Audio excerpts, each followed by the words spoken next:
Assalamualaikum warahmatullahi wabarakatuh.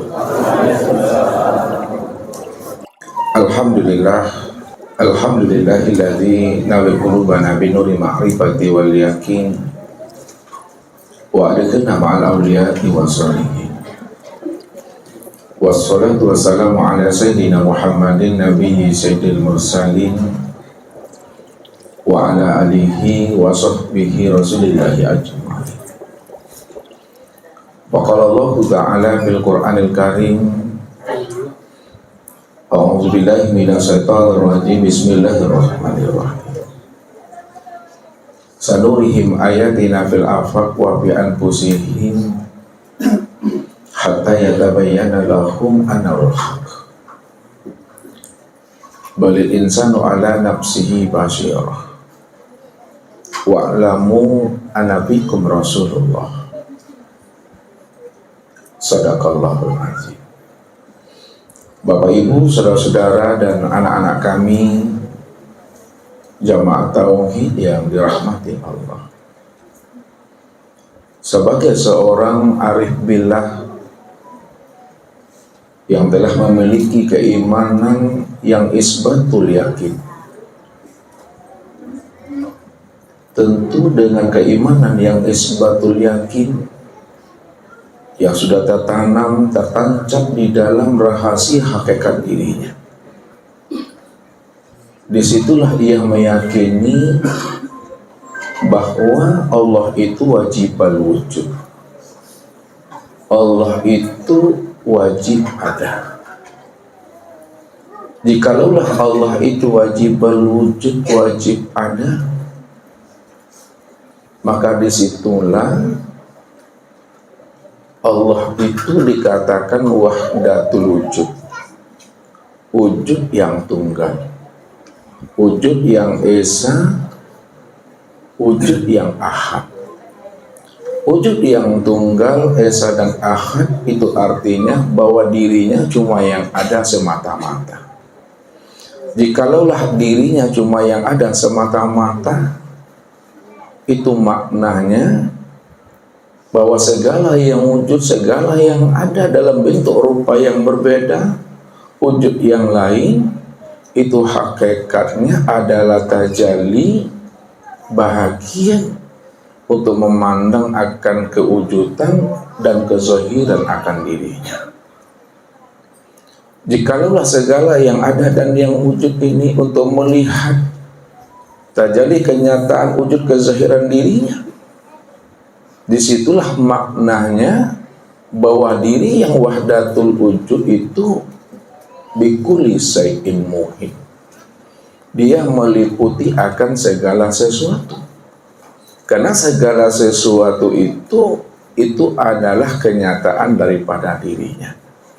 Kalaulah segala sesuatu itu adalah kenyataan dirinya, maka sesungguhnya Allah itulah yang meliputi akan kewujudan dirinya sendiri. Kewujudan dirinya sendiri itu yang bernama dengan Muhammad. Maka Allah lah yang meliputi akan kewujudan dirinya yang bernama Muhammad, yang nyata sempurnanya pada insan. Disinilah Allah membukakan tabir rahasianya sebagai wahdatul wujud, yang mesti kita patrikan, yang mesti kita tanamkan di dalam rahasia hakikat diri kita ini.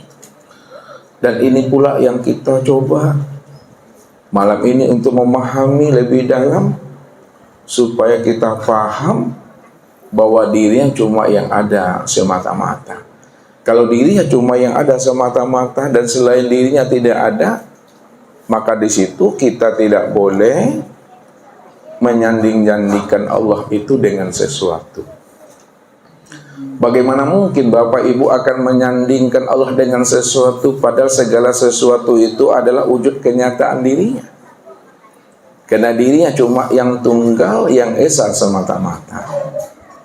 Maka malam ini Bapak Ibu, supaya kita paham, memahami wahdatul wujud itu, maka disinilah orang-orang arifillah membukakan tabir rahasianya dengan mengungkapkan suatu kalimat Suhudul wahdah bil kasrah, suhudul kasrah bil wahdah. Pandang yang satu tampak yang banyak, dan pandang yang banyak tampak yang satu. Apa maknanya? Pandang yang satu tampak yang banyak.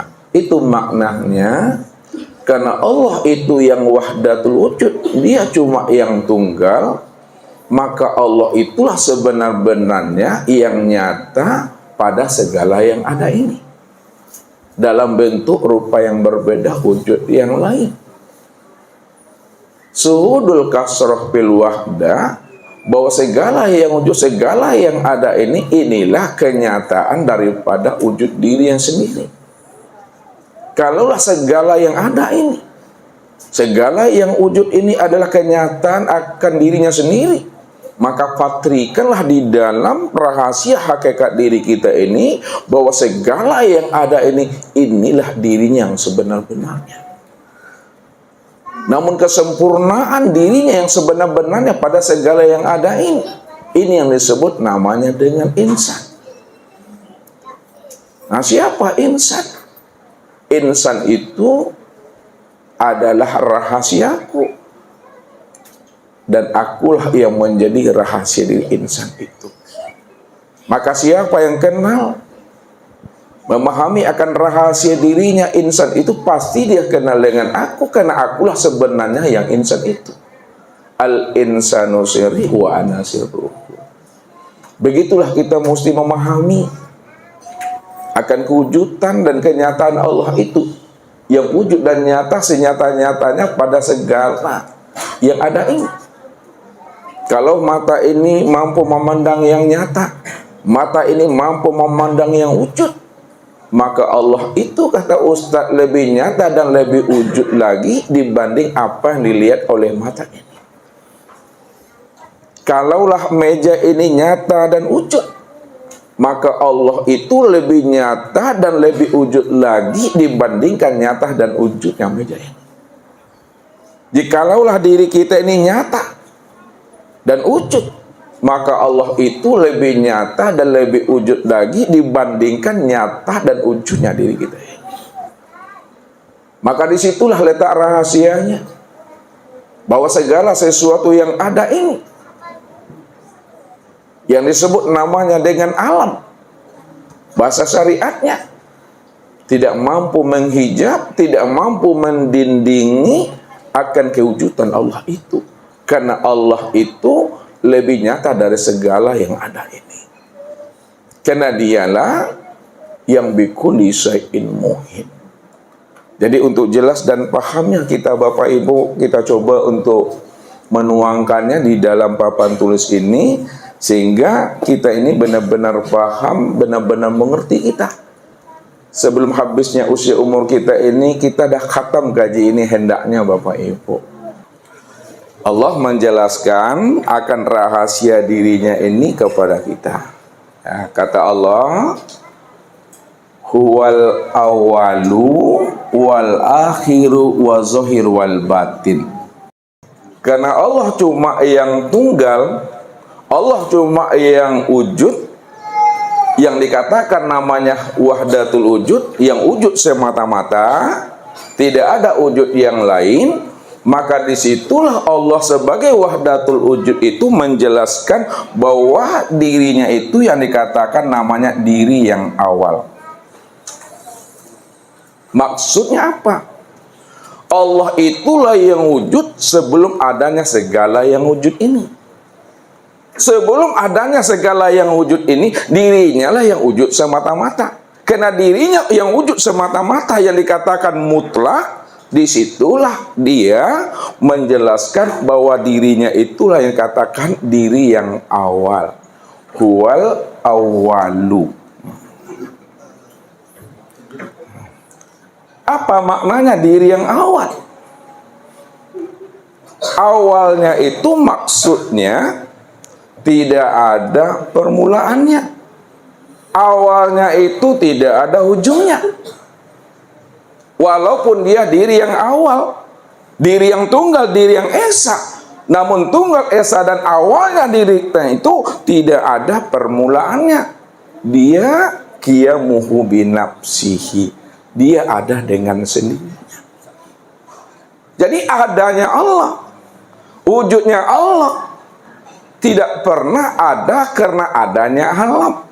Tidak pernah ada karena adanya diri kita. Tidak pernah ada karena adanya sesuatu. Karena adanya Allah itu tidak pernah bersandar kepada alam, tidak pernah bersandar kepada sesuatu.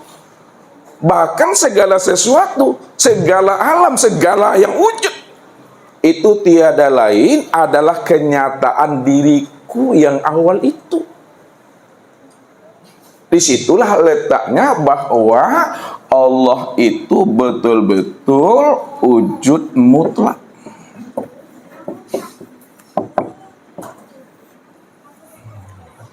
Jadi wujud mutlak itu Bapak Ibu tak ada yang lain. Ya. Kalau masih ada yang lain terpandang selain daripada dirinya, maka belum dikatakan dia itu mutlak. Yang dikatakan mutlak itu hanya dirinya semata-mata, Bapak Ibu.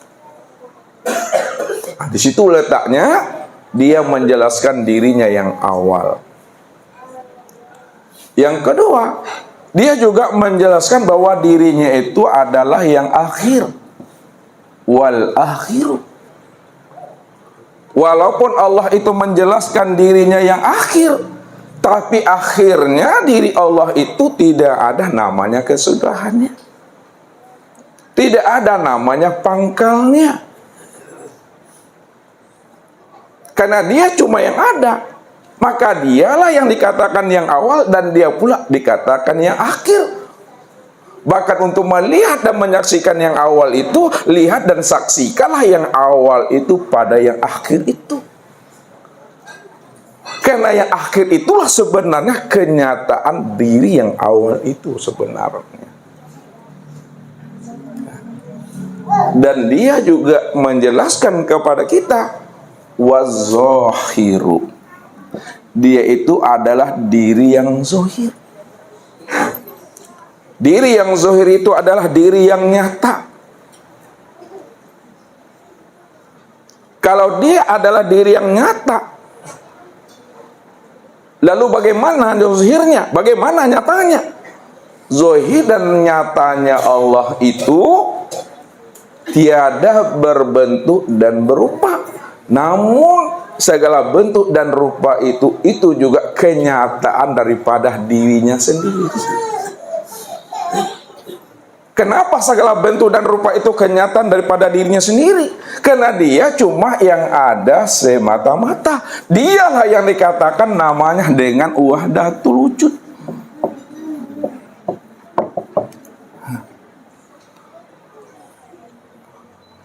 Disitulah letaknya Allah itu betul-betul nyata. Betul-betul zahir. Maka ketika baginda Rasul Bapak Ibu bertanya kepada sahabatnya, bisakah engkau melihat bulan purnama tanpa ditutupi namanya oleh awan? Bisa ya Rasul. Bisakah engkau melihat namanya matahari tanpa ditutupi oleh mendung? Bisa ya Rasul. Begitulah sebenarnya kamu itu betul-betul melihat dan menyaksikan Allah itu lebih nyata daripada bulan purnama, lebih nyata pula daripada matahari. Karena nyatanya bulan purnama, nyatanya matahari itu sebenarnya kenyataan untuk memandang akan dirinya yang maha nyata di atas segala-galanya. Maka Rasul katakan apa? Innakum satarawna rabbakum ayyana.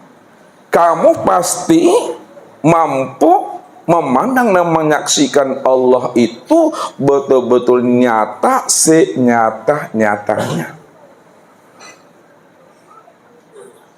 Kalau dia adalah nyata senyata-nyatanya, lalu tak mampu kita memandang akan wujud kezahiran Allah yang nyata, lebih nyata dari segala yang nyata, maka itu yang dikatakan namanya orang yang buta. Kalau bahasa ustadznya Bapak Ibu, butuh sangi. Man nazaro ila sayin malam yarallahu fihi fahuwa batil. Barang siapa yang bisa memandang kepada sesuatu yang wujud, segala sesuatu yang berbentuk dan berupa, lalu dia tidak mampu memandang Allah pada segala yang wujud, pada segala bentuk dan rupa. Padahal segala bentuk dan rupa itulah bentuk kezahiran dan kenyataan dirinya. Tak mampu kita memandangnya, itu namanya butuh sangi, Bapak Ibu. Disinilah manusia itu selalu tertipu memandang bentuk dan rupa. Kalau kain kita itu sudah jadi sarung, Bapak Ibu, sarung lah itu Ibu-Ibu. Kain nih udah dijadikan sarung, ya, dicari juga lagi namanya kain itu. Padahal kain itu udah jadi sarung. Itu yang namanya butuh sangi namanya. Ya, mestinya ketika Bapak Ibu memandang sarung, sebenarnya sudah terpandang namanya kain. Karena sarung itulah rupa kenyataan daripada kain itu yang sebenarnya. Kalau Allah sudah bertahwil, Allah sudah berganti bentuk dan rupa pada segala yang wujud, pada segala sesuatu. Mestinya kita mesti mampu memandang tahwilnya Allah itu pada segala bentuk dan rupa, karena segala bentuk dan rupa itu tajalli min tajalliyatillah, kenyataan daripada dirinya. Maka kenyataan daripada dirinya itu, Bapak Ibu, itu yang disebut namanya dengan Muhammad. Sesuatu itu yang disebut namanya dengan Muhammad. Segala yang wujud itu disebut namanya Muhammad. Sekalian alam ini, Bapak Ibu, ini namanya Muhammad. Kalaulah sekalian alam ini namanya Muhammad, maka Muhammad itulah tempat memandang nyatanya Allah. Ini yang dikiaskan oleh orang-orang arif bilang, nyatanya Allah karena Muhammad, zahirnya Muhammad itu karena Allah. Itu maknanya apa? Untuk memandang Allah, lihatlah kepada Muhammad, karena Muhammad itulah kenyataan untuk memandang Allah. Patrikan ke dalam diri, inu-inui, rasoi. Kalaulah Muhammad itu adalah kenyataan untuk memandang nyatanya Allah, patrikan ke dalam diri, Muhammad itulah sebenar-benarnya Allah itu. Namun kesempurnaan Muhammad pada sekalian alam itu, sempurnalah Muhammad itu pada diri Bapak Ibu surang-surang. Kalaulah kesempurnaan Muhammad itu sempurna pada diri Bapak Ibu surang-surang, ini artinya apa? Untuk memandang dan menyaksikan Allah, tilik, senter, silaulah ke dalam diri. Tilik, silau, dan senter pada diri. Kenapa untuk menilik dan silau Allah itu pada diri? Karena diri inilah nyatanya akan dirinya. Kalaulah diri ini nyatanya akan dirinya, diri inilah sebenar-benarnya dirinya. Diri inilah yang dikatakan ainullah. Diri ini yang dikatakan namanya hakikatullah. Disitulah baginda Rasul membukakan rahasia dirinya kepada Umar. Wahai Umar, atadri man ana? Tahukah engkau wahai Umar, siapa aku ini sebenarnya? Ana la adri ya Rasul. Aku tak tahu ya Rasul, siapa sebenarnya diri engkau yang sebenar-benarnya Rasul. Wahai Umar, man ro'ani pakot ro'aul haq. Kalau engkau benar-benar wahai Umar mampu memandang dan menyaksikan diriku ini, sudah sama engkau menyaksikan akan Allah. Kalau engkau dah paham Umar bahwa segala yang ada ini tempat memandang akan wujud kezahiran dirinya, tentu kamu udah bisa memandang Allah itu sempurna pada diri ini. Disinilah baginda Rasul mengajarkan kita Bapak Ibu. Untuk mencari dan menemui Allah itu tilik dan senter ke dalam diri ini.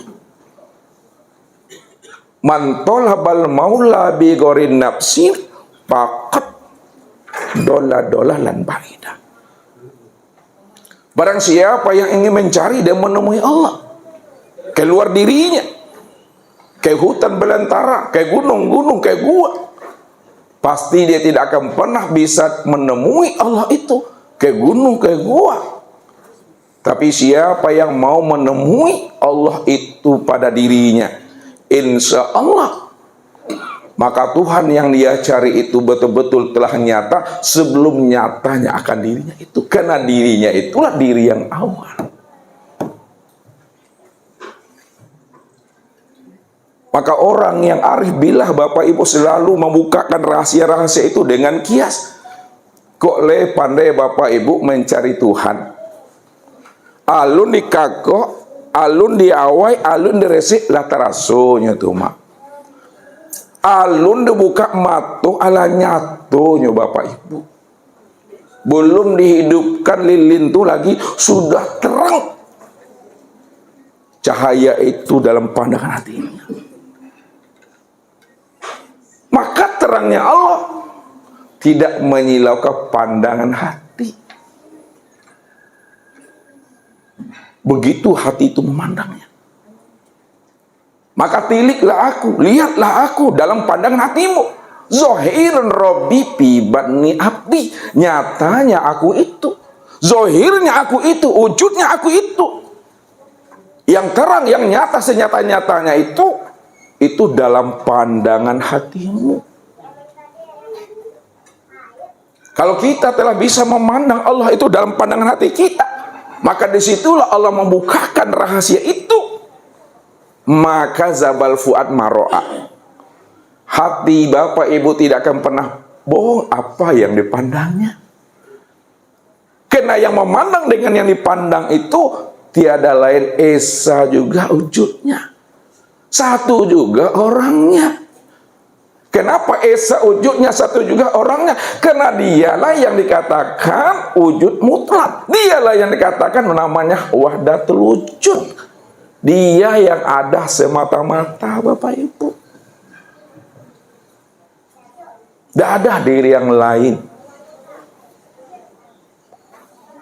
Dan yang terakhir, dia juga membukakan rahasia dirinya kepada kita. Wal batinu.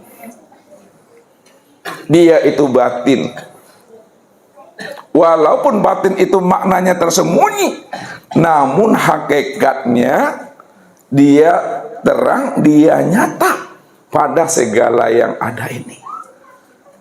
Dia batin, namun dia nyata pada segala yang ada. Maka untuk melihat yang batin ini, lihatnya kepada yang zohir Bapak Ibu. Ya, untuk melihat yang batin, lihat kepada yang zohir. Karena yang zohir inilah sebenar-benarnya diri yang batin itu. Kalaulah boleh Ustaz bertanya sama ibu-ibu nih. Boleh Ustaz bertanya ibu. Lain. Antara zohir dengan yang batin, yang sebenar-benar wujud nih. Yang sebenar-benar wujud itu yang mana sebenarnya? Antara zohir dengan yang batin nih. Mana yang sebenar-benar wujud? Yang batin. Kalaulah yang sebenar-benar wujud itu adalah yang batin, lalu yang zahir ini apa bagi yang batin? Yang zahir itu adalah kenyataan yang batin. Baru dipatrikan di sini Lo tahu dipatri kan? Disematkan dia. Dicucuk-cucuk dia ke dalam. Kalaulah yang zahir ini kenyataan yang batin, maka sebenar-benarnya yang zahir itulah yang batin itu Bapak Ibu. Itulah maknanya Allah itu berselindung di dalam terang. Biasanya Bapak Ibu berselindungnya di terang atau di gelap biasanya? Gelap. Supaya tak tampak. Tapi Allah berselindung itu di dalam terang. Yang terang itu maknanya apa? Yang terang itu segala yang wujud. Yang terang itu segala yang nyata. Yang terang itu segala yang ada. Karena segala yang ada, segala yang wujud, segala yang nyata, itulah yang disebut namanya dengan nur. Allah nurus samawati wal ard. Ini dia. Allah itu adalah nur. Nur itu maknanya terang. Jangan nur itu diartikan cahaya, Bapak Ibu. Nur itu maknanya terang. Terang itu maknanya jelas. Jelas itu maknanya itu adalah nyata. Nyata itu maknanya wujud.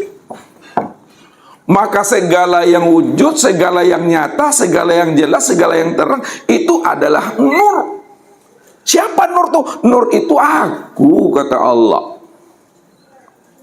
Kalau Allah itu nur, Allah itu terang, Allah itu jelas, Allah itu nyata, Allah itu wujud.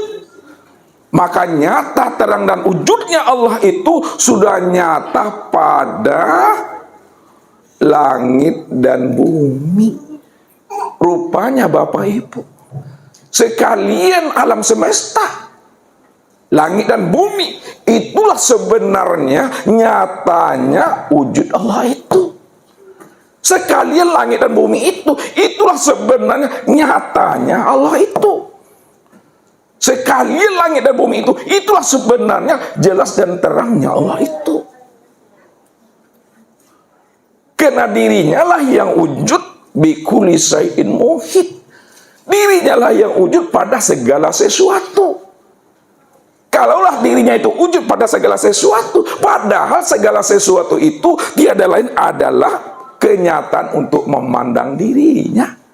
Itu maknanya Allah itulah yang wujud meliputi akan dirinya sendiri. Dialah yang wujud meliputi akan kenyataan dirinya sendiri. Maka antara dirinya dengan wujudnya, antara zatnya dengan sifatnya, nggak pernah berpisah cerai, Bapak Ibu. Az-zatu wa sifatu wahid. Zat dengan sifat itu esa. Contoh Bapak Ibu, gula dengan manisnya. Ini gula, ini manisnya. Berpisahkah antara gula dengan manisnya? Tidak. Kalau tidak berpisah, lalu manisnya di mana? Manis itu ada pada gula itu sendiri. Ini cabai, ini pedas. Berpisahkah pedas dengan cabainya? Kalau tidak, di mana letak pedasnya itu? Di cabai itu. Itulah maknanya. Untuk mengenal Allah itu sangatlah mudah, Bapak Ibu. Ya. Sangat mudah sekali, Bapak Ibu. Yang payah itu mengenal diri. Itu yang payah.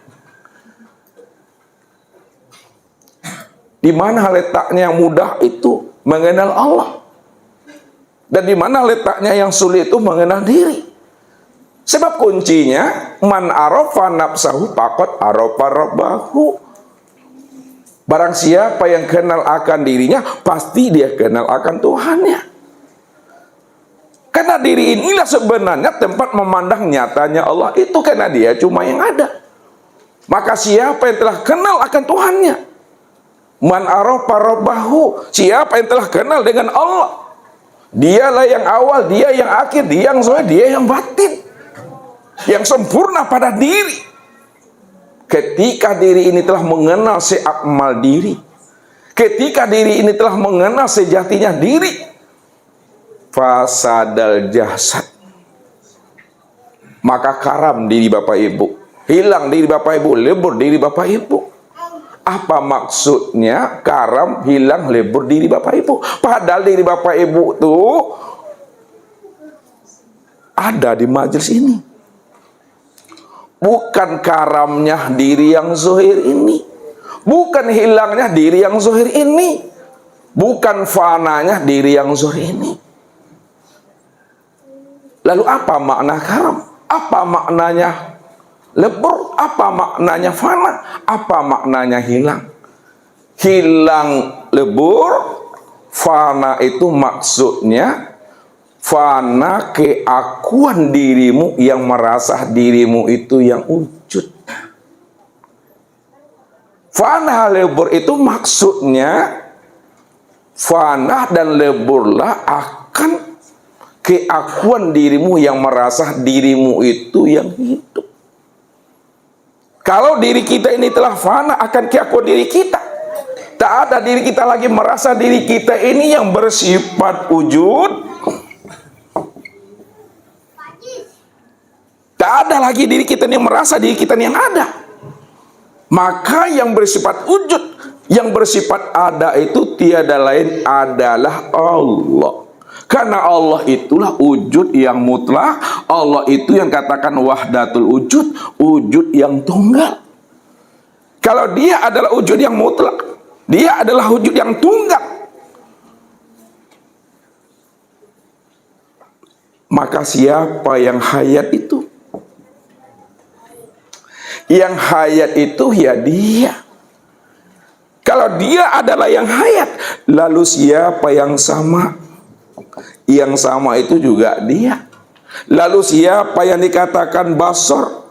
Yang basor itu juga dia. Lalu siapa yang dikatakan namanya kalam? Yang kalam itu juga adalah dia. Lalu siapa yang dikatakan namanya ilmu? Yang ilmu juga dia. Lalu siapa yang dikatakan kudrat dan irodat? Kudrat dan irodat juga adalah dia. Inilah maknanya orang yang telah karam. Ini yang diungkapkan oleh Allah tentang rahasia diri kita ini. Innal abdi iza ahbabtuhu qataltuhu. Sesungguhnya hambaku iza ahbabtuhu, apabila dirinya telah aku cintai, dirinya telah aku jadikan menjadi wali dan kekasihku. Karena dirinya itu min ibadihi juz'an. Dirinya itu adalah bahagian diriku. Dirinya itu adalah kenyataan diriku. Qataltuhu. Siapa yang telah aku cintai dirinya, karena dia adalah kenyataan bahagian daripada diriku. Qataltuhu, aku bunuh dirinya. Aku bunuh keakuan dirinya. Apabila telah aku bunuh akan keakuan dirinya yang merasa dirinya yang ada. Fa iza qataltuhu wa anadiyatahu. Apabila keakuan dirinya telah aku bunuh, tidak ada lagi dirinya merasa wujud, tidak ada lagi dirinya merasa hayat. Sama basar, kalam, ilmu, qudrat, iradat, hayat. Wa anadiyatahu, akulah pengganti akan dirinya itu.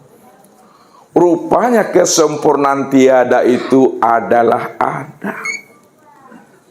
Kesempurnaan mati itu hidup. Kesempurnaan tuli itu mendengar. Kesempurnaan buta itu melihat. Kesempurnaan bisu itu mengetahui. Kesempurnaan bodoh itu mengetahui. Kesempurnaan bisu itu adalah berkalam, berkata. Kesempurnaan lemah papa itu adalah kudrat dan irodat. Kalaulah kesempurnaan tiada itu adalah wujud, siapa yang wujud? Yang wujud itu ya aku. Cuma kamu tak mengenal akan rahasia dirimu, disitulah kamu mengaku-ngaku. Tapi siapa yang telah mengenal akan hakikat rahasia dirinya, sadar dia di situ bahwa dirinya la haula wala quwata illa billah. Rupanya Allah yang kita cari selama ini 15 tahun, 25 tahun, 30 tahun tidak lain adalah diri sendiri. Karena diri sendiri inilah kenyataan diri yang seakmal diri itu. Diri yang seakmal diri itulah yang dikatakan ainullah. Itulah nyatanya Allah. Walaupun bapak ibu ini dikatakan namanya orang oleh orang, tapi orangnya bapak ibu bukanlah kenyataan diri bapak ibu. Walaupun bapak ibu ini dikatakan orang insan, tapi insannya diri bapak ibu bukanlah kenyataan diri bapak ibu. Walaupun bapak ibu dikatakan punya diri, tapi dirinya bapak ibu bukanlah kenyataan diri bapak ibu. Kalaulah insan itu bukan kenyataan kita, orang itu bukan kenyataan diri kita, diri itu bukan kenyataan diri kita, lalu siapa diri, siapa orang, siapa insan itu? Yang sebenar-benar diri, yang sebenar-benar orang, yang sebenar-benar insan, ya aku, kata Allah. Dia cuma yang ada. Maka kenalilah cara Allah menyampaikan rahasia dirinya kepada kita. Allah memukakan rahasia dirinya, cara pengenalan dirinya kepada kita. Ada 4 caranya Bapak Ibu. Kalau kita sudah memahami, sudah isbat keimanan itu di dalam diri kita, hanya Allah yang wadah terwujud, maka kenalilah cara Allah memukakan rahasia dirinya kepada diri kita. Secara syariat, secara torikat, hakikat, dan ma'rifat. Kita lihat diri Bapak Ibu nih. Insan. Insan itu diri Bapak Ibu nih ya. Walaupun kata Ustadz insan itu adalah diri Bapak Ibu, tapi dirinya Bapak Ibu itu yang dikatakan insan bukanlah kenyataan diri Bapak Ibu yang sebenarnya. Ya. Karena Allah menjelaskan kepada kita, wa ja'alu lahu min ibadihi juz'an, karena dirimu itu adalah bagian diriku. Nah, itu dipahami dulu. Ya. Kalau kita sudah memahami bahwa kita ini adalah bagian dirinya, tajalli dirinya, maka disitulah Allah bukakan rahasia diri kita ini dengan 4 jalan ini. Walaupun 4 jalannya, 4 namanya, orangnya cijunya itu Bapak Ibu. Insan ini secara bahasa syariat, maka insan itu disebut namanya dengan hamba Allah. Ya, hamba Allah. Bagian diriku, kenyataan aku. Al-insanu siri wa ana sirrahu. Insan itu adalah rahasiaku dan akulah yang menjadi rahasia dirinya. Maka Allah membukakan rahasia dirinya kepada insan dengan menggunakan bahasa syariat, bahwa insan itu secara syariat itu adalah hamba Allah. Insan itu digunakan Allah dengan bahasa tarikat, maka disebut namanya cermin Allah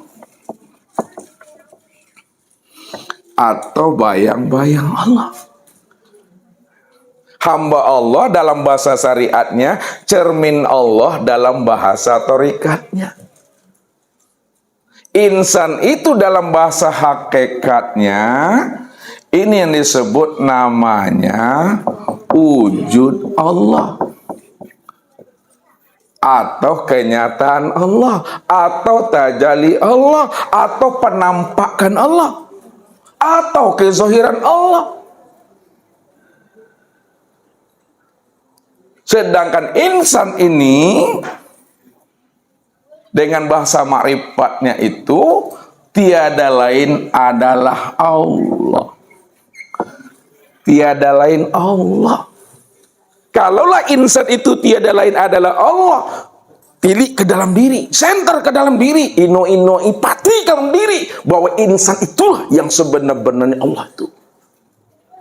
Itu maknanya al-insanu siri wa siri sifati wa sifati la ghairi. Ya. Al-insanu siri wa siri sifati wa sifati la ghairi. Insan itu adalah rahasiaku, rahasiaku itu adalah sifatku, sifatku tiada lain adalah aku. Maksudnya bahwa insan ini itu tiada lain adalah aku. Kalaulah insan itu tiada lain adalah aku, maka insan inilah sebenar-benarnya aku. Tidak ada bahasa tiada lain lagi Bapak Ibu. Kalau Allah cuma yang ada, Allah cuma yang wujud. Di mana Bapak Ibu bisa menyikapi Allah tak sama dengan sesuatu? Sedangkan segala sesuatu itu kenyataan dirinya. Kalaulah segala sesuatu itu kenyataan dirinya, maka segala sesuatu itulah sebenar-benar wujud nyata dirinya. Kalaulah segala sesuatu itu wujud nyata dirinya, maka segala sesuatu itulah Allah. Itu mesti paham di sini ya. Tak ada kata yang bisa terkatakan lagi. Dikuncilah oleh para ulama supaya tidak menyesatkan umat. Kalau kita sudah kenal Allah, Dia yang awal, Dia yang akhir, Dia yang zahir, Dia yang batin. Tidak ada yang awal yang bukan Dia, karena yang awal itu hanya Dia. Tidak ada yang akhir yang bukan Dia, karena yang akhir itu hanya Dia. Tidak ada yang zahir yang bukan Dia, karena yang zahir itu Dia. Tidak ada yang batin yang bukan Dia, karena yang batin itu Dia. Disitulah letaknya. Man arafallah kalla lisanahu itu. Siapa yang telah mengenal Allah, Allah yang awal, Allah yang akhir, Allah yang zahir, Allah yang batin, kalla lisanahu, kata yang tiada terkatakan. Kata yang tiada terkatakan itu maknanya tak bisa lagi disebut, tak bisa lagi diutarakan, tak bisa lagi disampaikan. Karena yang menyebut dengan yang disebut hanya dirinya. Yang mengingat dengan yang diingat juga Dia. Itulah maknanya diam itu Bapak Ibu. Tak bisa disebut, kata tiada dikatakan, itu maknanya diam. Uskut, diam.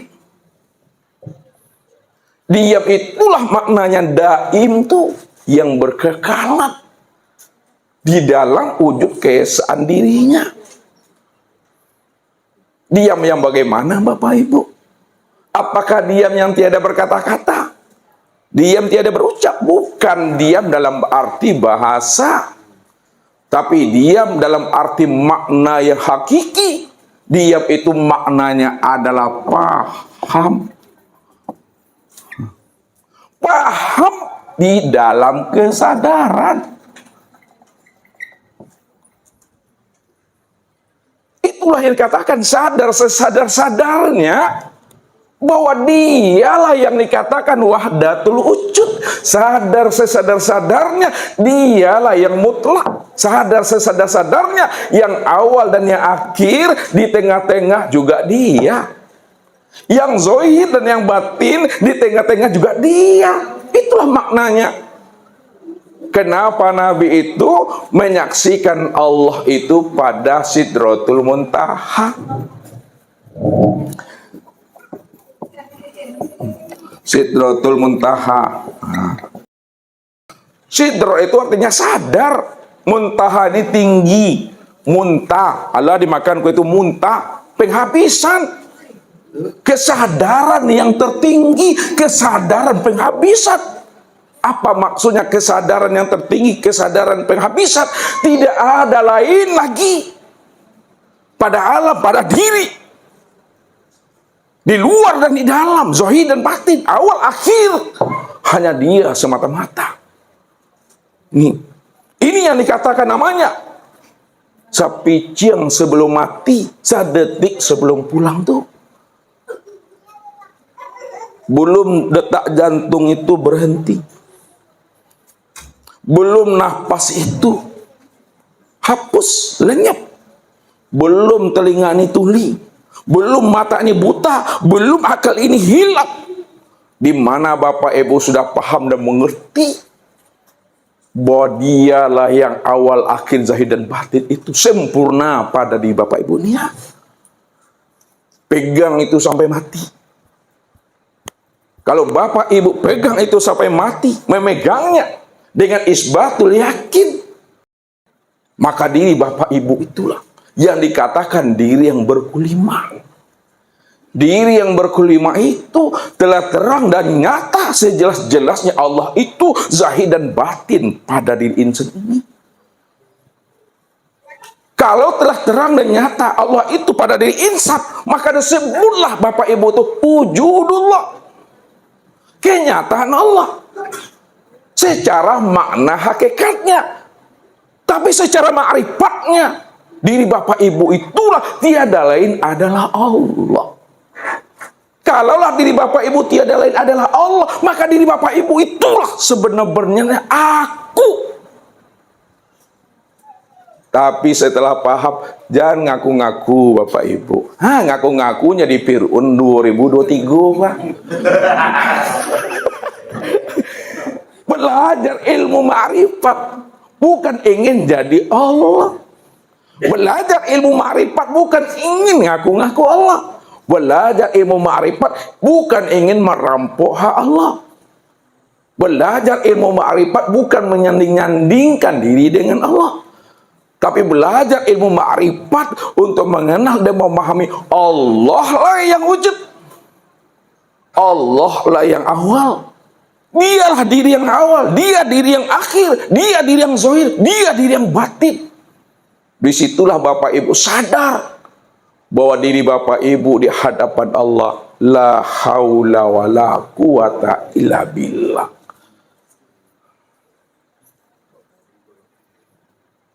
Itu yang katakan. Tak ada diri Bapak Ibu lagi di situ. Yang ada hanya diri Allah. Kalau diri Allah cuma yang ada, Allah itu zahir dan batin. Zahirnya nyata berupa tubuh, batinnya nyata berupa ruh. Disitulah dikatakan Allahu ruhun wa Muhammadun jasadun. Namun untuk kesempurnaan memandang Allah pada Muhammad, untuk memandang Muhammad nyata pada Allah, itu yang disebut namanya insan. Untuk melihat ruh nyata pada tubuh, untuk memandang tubuh nyata pada ruh, itu yang disebut namanya insan. Insan itu aku, kata Allah. Disitulah dikatakan man arafallah fahuwallah. Barang siapa yang telah kenal Allah, dia yang wujud, dia yang hayat, dia yang sama, dia yang basar, dia yang kalam, dia yang ilmu, dia yang kudrat, dia yang iradat. Dia yang awal, dia yang akhir, dia yang zahir, dia yang batin. Dia segala yang nyata, dia segala yang wujud, dia segala yang terang. Fahuwallah. Maka dialah yang sebenar-benarnya tuh. Jadi tak kemana-mana Bapak Ibu mencari Allah tuh. Jangan mencari Allah itu seperti ikan mencari air Bapak Ibu. Nah, lepan yang lalai ikan kau mencari air Bapak Ibu. 7 hari 7 malam ikan mencari air, tapi air yang dicarinya itu tak kunjung bertemu Bapak Ibu. Karena dia punya pandangan air itu jauh daripada dirinya. Dia tidak sadar sebenarnya dia telah berada di dalam air itu sejak sononya. Baru ikan itu sadar dia bahwa dirinya itu berada di dalam nur. Dirinya ada itu di dalam air. Setelah dia mau ikra binafsi, mau dia menyenter ke dalam dirinya, mau dia bertafakur ke dalam buah kahfi, mau dia bertafakur ke dalam buah Hira, mau dia bertafakur ke dalam lembah tua. Gua Hira, lembah tua,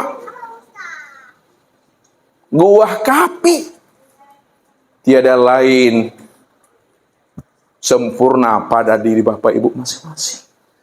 Ini yang mesti dipahami.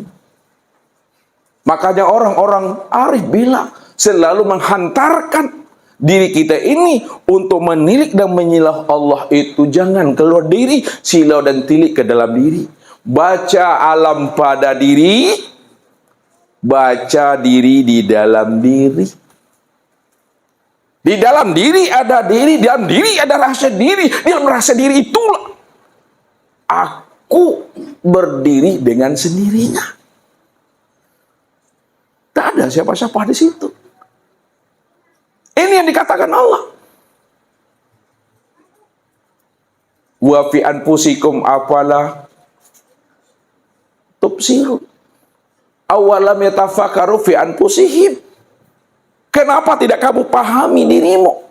Kenapa tidak kamu pikirkan dirimu? Kenapa kamu tidak mau menyenterkan dirimu? Aku ini telah wujud, telah nyata menjadi rahasia dirimu. Jadi kalau Allah sudah nyata, telah terang bahwa dirinya yang menjadi rahasia insan ini, dan insan inilah sebenar-benar dirinya, maka disitulah kita telah berjumpa dan bersua dengan Allah namanya Bapak Ibu. Disitulah Bapak Ibu telah liqa namanya. Disitulah Bapak Ibu sudah bermusahadah namanya. Disitulah Bapak Ibu telah bermukasyafah namanya.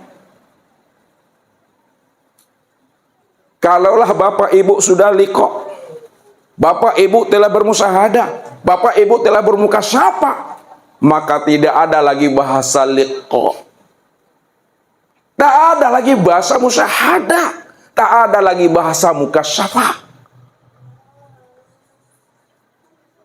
Diam 1000 bahasa, hening yang tiada terdengar. Maka heningkan akal pikir, diamkan akal pikir, diamkan hati, diamkan rasa. Ketika telah diam akal pikir, hati dan rasa, maka ketika itulah Bapak Ibu paham yang berpikir itu siapa, yang berkehendak itu siapa, yang punya rasa itu siapa. Aku tuh, Tuhan. Apalah tubsirun. Kenapa tidak kamu paham itu, kata Tuhan. Begitulah Allah membukakan rasa dirinya, supaya kita benar-benar paham dan sadar bahwa dirinya itulah yang dikatakan namanya wahdatul wujud. Jangan wahdatul wujud yang dipahami selama ini wujud Allah, ini wujud insan. Lalu insan nyatu dengan Allah, Allah pun nyatu dengan insan. Ini yang katakan namanya hulul, ini yang sebut namanya ittihad. Bukan begitu Bapak Ibu. Bukan dua wujud lalu menjadi satu wujud. Ini ember diisi air. Ini batu es, lalu dimasukkan batu es itu ke dalam ember yang berisi air. Biarkan dia setengah jam. Akhirnya batu es yang masuk ke dalam ember yang berisi air itu lama-lama larut dan habis. Sehingga mana yang dikatakan air, mana yang dikatakan es itu lagi tak tahu lagi. Ini kopi, masukkan ke dalam gelas, kasih air, masukkan gula 2 sendok, kacau dia. Mana yang kopi, mana yang gula. Itu maknanya. Orang yang telah mengenal Allah dengan pengenalan yang sebenar-benarnya, Bapak Ibu, tercengang-cengang aku, terheran-heran aku, bingung aku, gila aku. Kenapa heran? Bingung. Karena dia tidak tahu lagi siapa Tuhannya dan siapa dirinya. Hilang semuanya. Rupanya Allah itu tak bisa ditangkap dengan akal. Allah itu tak bisa dijangkau dengan ilmu pengetahuan. Kalau Allah itu bisa dijangkau, ditangkap dengan akal dan ilmu pengetahuan, maka akal dan ilmu pengetahuan lebih tinggi lagi daripada Allah.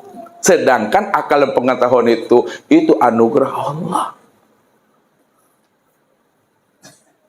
Karena saking tingginya Allah itu,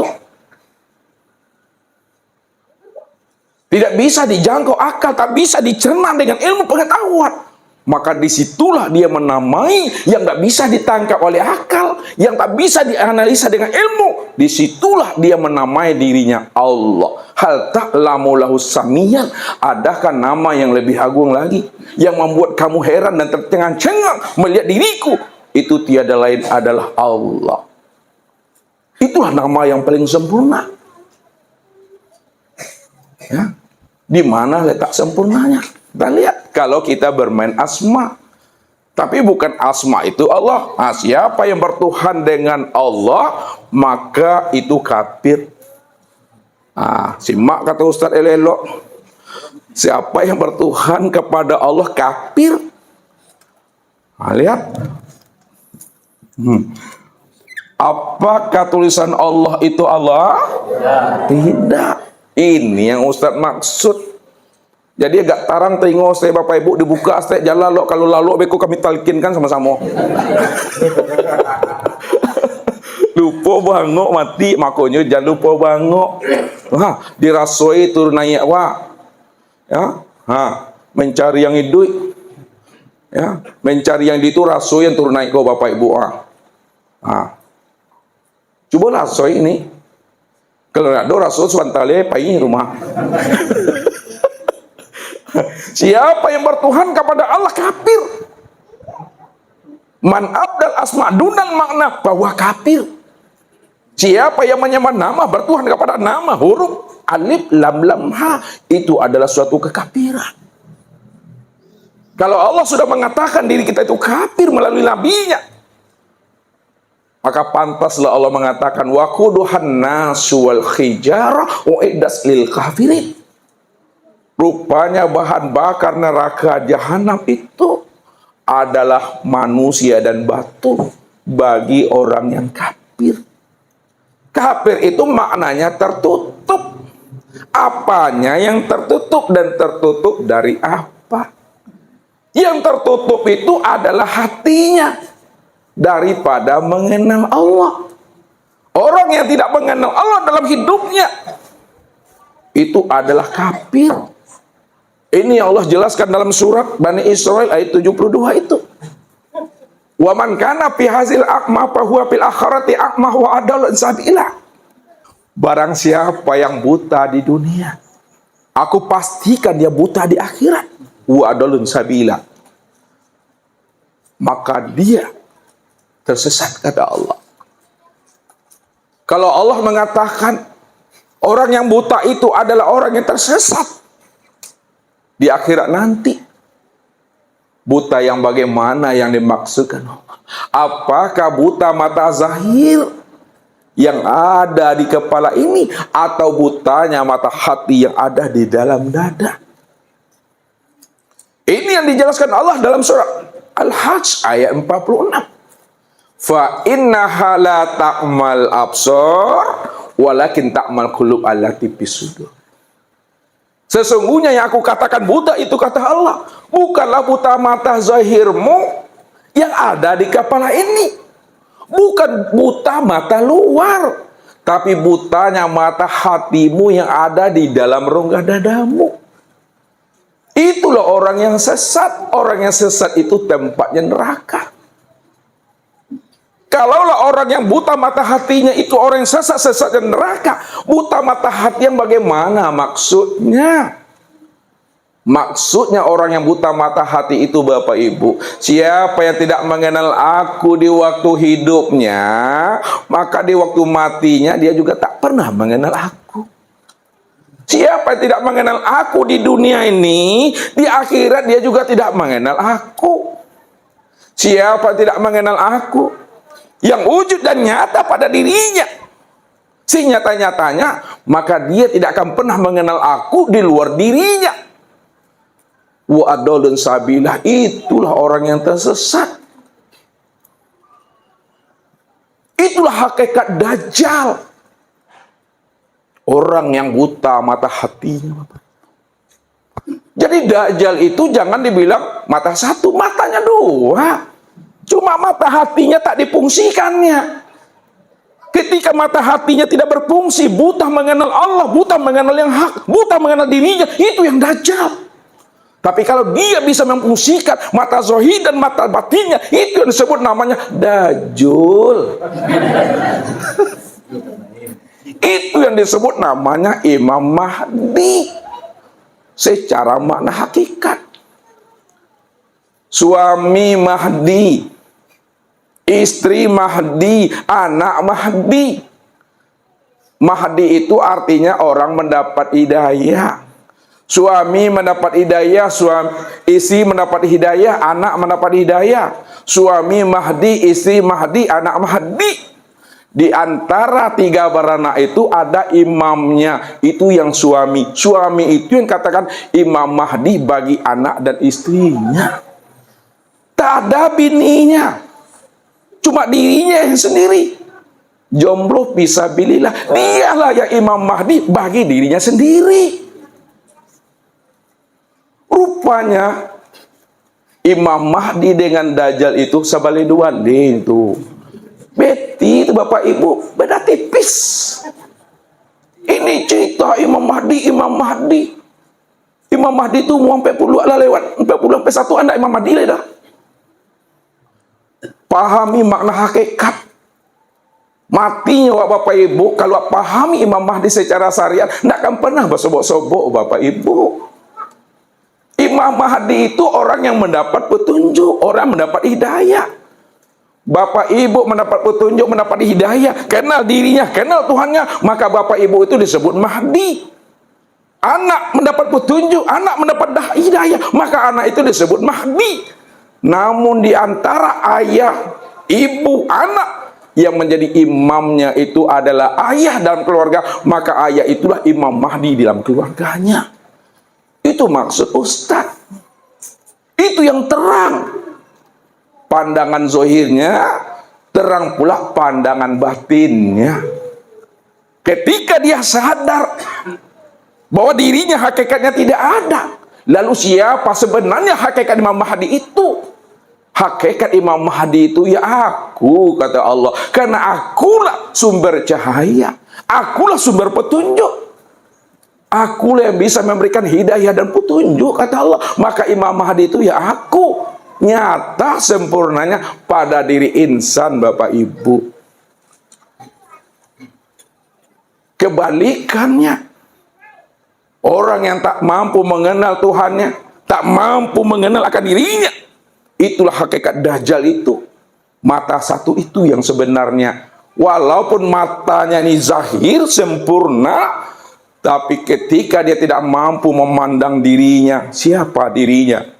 Tak mampu dia memandang hakikat si amal dirinya, yaitu Allah. Itu Dajjal yang sempurna pada dirinya. Begitu memahaminya Bapak Ibu. Ya. Pandang secara hakikat. Silau secara batiniah. Tahu kita yang sebenar-benarnya. Tapi kalau kita Bapak Ibu tidak memahami semakna secara hakikat, dibaca ciri-cirinya. Ciri-cirinya umur 40 tahun, lewat umurnya 40 tahun, 41 nak jadi Mamadi lah dah. Yang umurnya tu 40 hanya, tak boleh kurang dah. Kalau 39 lalu ledahnya mesti 40. Inilah sulit bagi Bapak Ibu untuk menerimanya.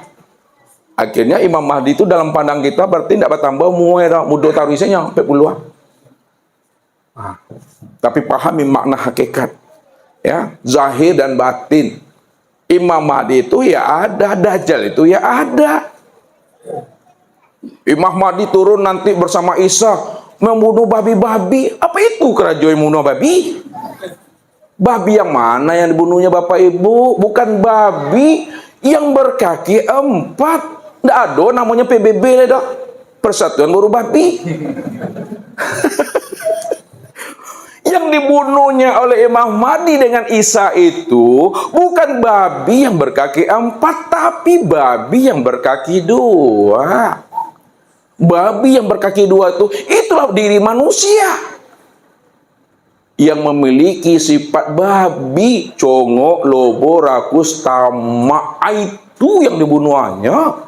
Bukan babi yang di hutan tuh, tidak ada kerajonya Pak. Hah? Dia nanti datang merobohkan tiang-tiang salib. Hah? Di bomnya tiang salib. Bukan itu Bapak Ibu.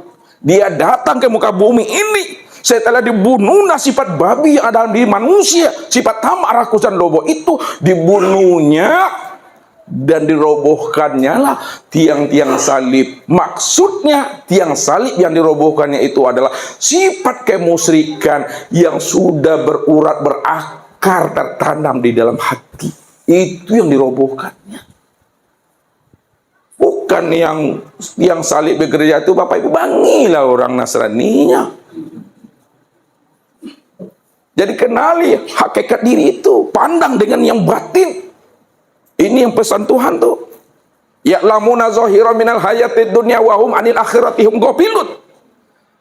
Kamu hanya mampu memandang dengan mata zahirmu saja, tapi tak mampu kamu memandang yang akhirat, yang batin.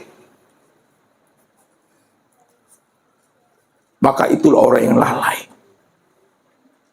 Tak takana ikan kemati, Bapak Ibu. Tuhan. Jadi pahami hakikat itu. Pandang. Memandang tuh banyak caranya, Bapak Ibu. Mandang dengan ro'a. Mandang dengan nazar. Mandang dengan basir. Mandang dengan absar. Sama-sama mandang. Saya itu mah. Ngerti lagi itu Pak Abdul Fattah? Mandang kan? Enggak. Mandang dengan ro'a. Mandang dengan nazar, mandang dengan basir, mandang dengan absor. Ro'a ini artinya melihat. Bahasa ustadznya memandang. Nazar ini juga artinya melihat. Bahasa ustadz memandang. Basir itu artinya melihat. Bahasa ustadz memandang. Absor itu artinya melihat, bahasa ustadz memandang. Sama-sama memandang tuh dah. Kalau sama-sama memandang, lalu kenapa kok berbeda-beda? Ro'a ini memandang dengan mata zohir. Nih, memandang dengan mata zohir. Ya. Mata zohir itu Pak Abdul Fattah sama dengan incek mato. Ya. Ini mataku nih ya. Tuh, biji mata. Mata itu ada bijinya. Ketika mata itu ada bijinya, maka bijinya itu disebut biji mata. Ya, ini mata zohir. Ini ro'a namanya. Nah, yang kedua, mandang lagi dengan nazar. Nazar itu memandang juga tuh. Tapi memandangnya itu dengan hati. Ya, memandang tuh dengan hati. Ketika memandang dengan hati itu namanya nazar. Mandang dengan hati ini ya. Ini yang dikatakan itu. Ittaqu firasatal mu'min fa innahu binurillah. Takutlah kamu dengan kasabnya orang mukmin. Karena dia memandang itu bukan dengan biji mata. Bukan mata luar. Tapi dia memandang itu dengan hati. Kalau dia memandang dengan hati, kata Allah, maka zabal fuad maro'a. Pandangan hati tidak pernah bohong. Ya, transparan itu mah. Ya, walaupun jasadnya ini ya, berjas dia, bagus dia, tengok ke palonya, onta rupanya. Ini yang dikatakan Allah. Wa hussila ma fis sudur. Aku akan zahirkan apa sebenarnya yang ada di dalam dada ini. Tuh. Nah, tuh nazar namanya. Nah, lebih dalam lagi pandangannya, tilik lagi ke dalam. Dengan basir. Nah, basir itu memandang juga. Itu memandangnya dengan mata hati. Nah, ini Ustaz bilang. Hati itu juga ada matanya. Ya, itu yang disebut namanya mata hati. Menilik ke dalam tuh. Ya, nah, udah sempurna pandangan kita dengan pandangan mata hati, tilik lagi ke dalam.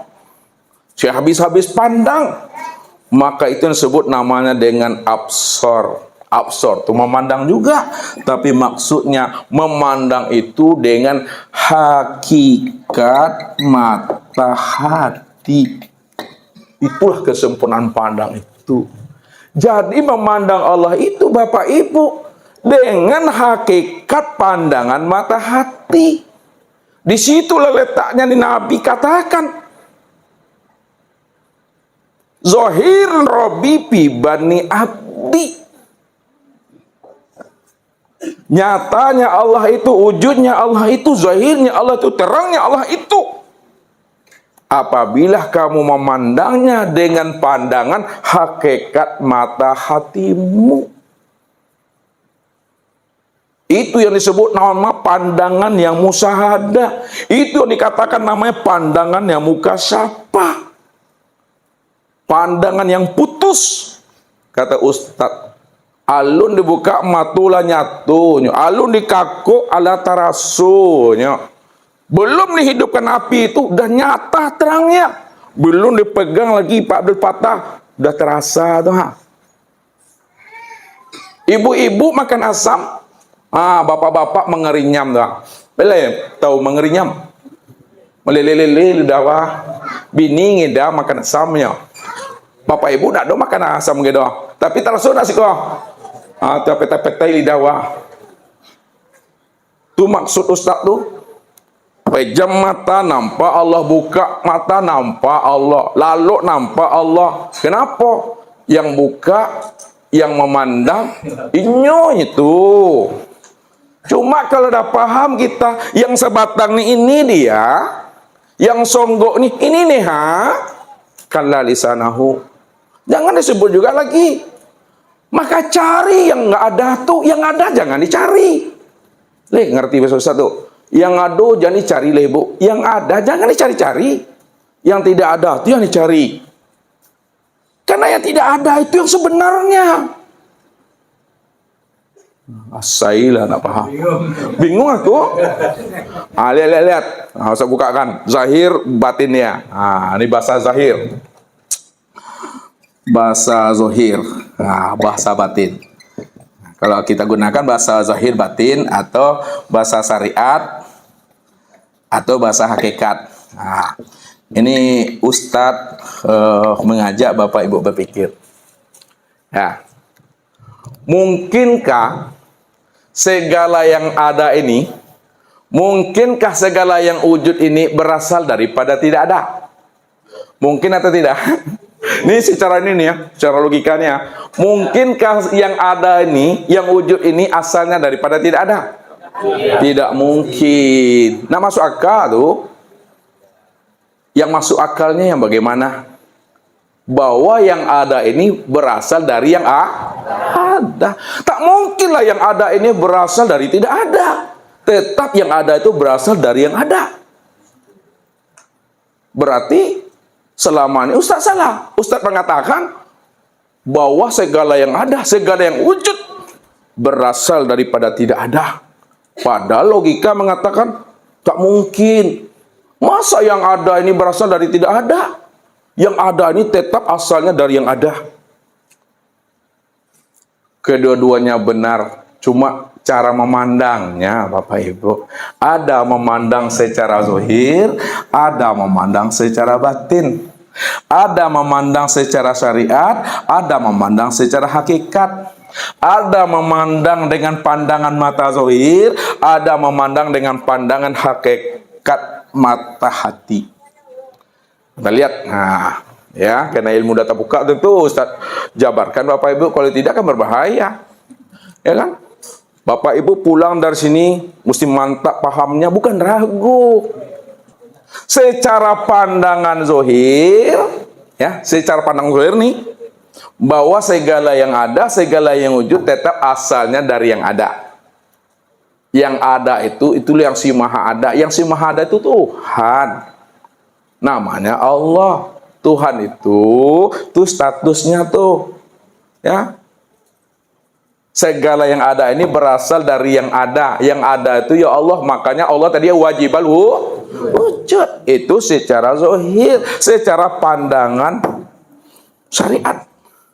Namun secara pandangan batin, pandangan hakikat, segala yang ada ini berasalnya dari tidak ada.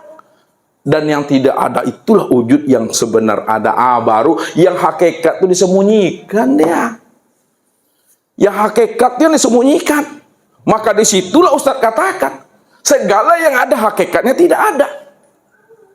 Kalaulah segala yang ada hakikatnya tidak ada, lalu siapa yang sebenar ada? Yang sebenar ada itu adalah yang tiada. Karena yang tiada itulah wujud yang sebenar ada. Apa buktinya?